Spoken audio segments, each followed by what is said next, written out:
Well, with me now is Sir Michael Fabricant, a former Conservative MP for Lichfield, an ex-BBC employee and a long-time member of the Culture, Media and Sport Select Committee, as well as doing a fair few reality TV shows in his past. But look, this is no laughing matter what's happened today over the past 24 hours with the two resignations. What's your reaction, Michael, to the resignations of both Tim Davie and Deborah Tenness?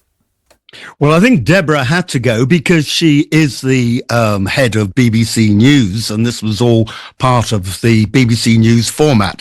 But, I think it's very sad, actually, that Tim Davie has gone, because you need somebody in charge to make sure this sort of thing doesn't happen again. And it's not just the Donald Trump thing.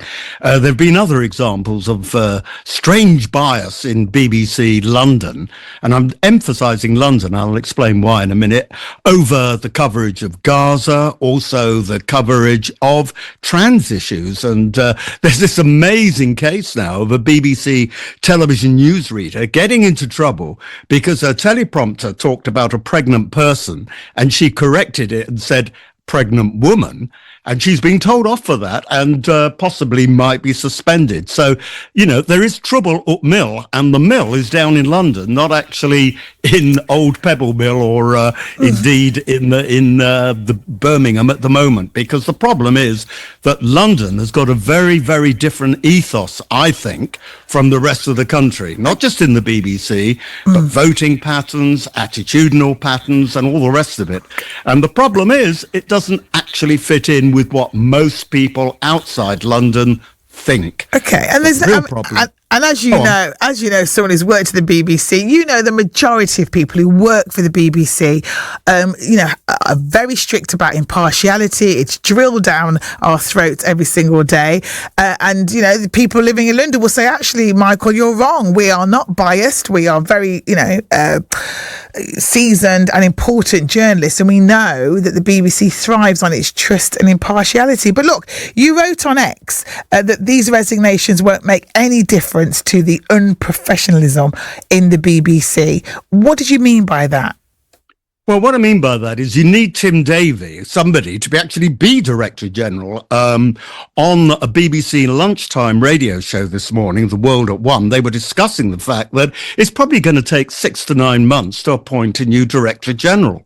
You need somebody in charge now. And quite frankly, Tim Davie wouldn't have been responsible for this panorama broadcast that was made. Of course, it's the governments, and I don't mean the Labour government, Labour and Conservative governments, which encouraged the BBC to use third-party contractors. But that's no excuse. And by third-party contractor, I mean independent production houses.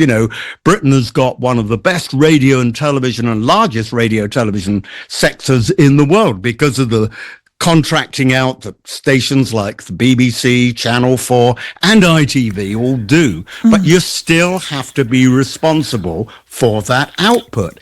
And, most of BBC output is superb. I listen to the BBC and occasionally watch BBC most of the time.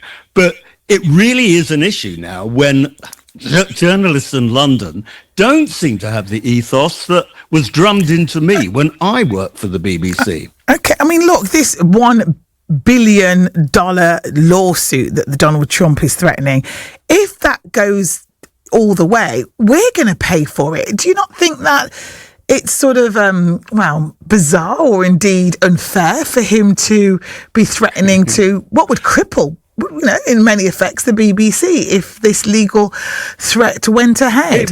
I'm tempted to say it would be a drop in the ocean of what licence payers pay, actually, which is several billion. But I won't say that, Trish, because, the American legal system is a little bit different from our own in practice. It's still English law that they have over there.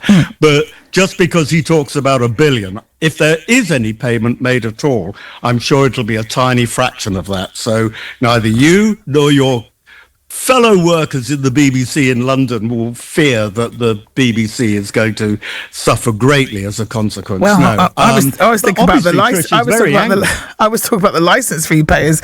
Actually, that they're in the forefront of my mind. But look, what needs to happen, Michael? You've worked at the BBC. What's the image that people have of us? Do you think, and what needs to happen to get everyone back on track?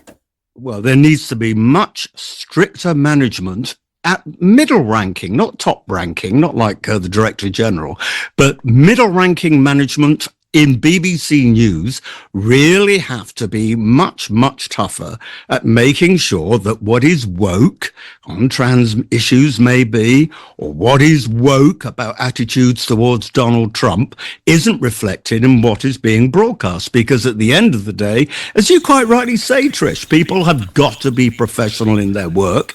And the BBC in the past has thrived on accuracy and lack of bias.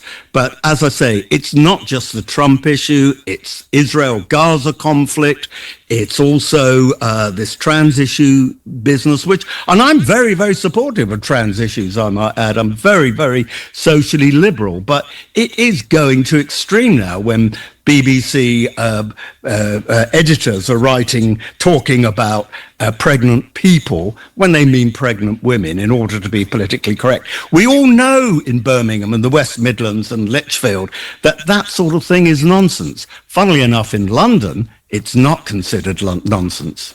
Okay. Thank you very much, Sir Michael Fabricant, former Conservative MP for Lichfield. And like you said, Michael, you have worked at the BBC and a long-time member of the Culture, Media and Sport Select Committee. Thank you for your time, Michael. Thank you. Thank you.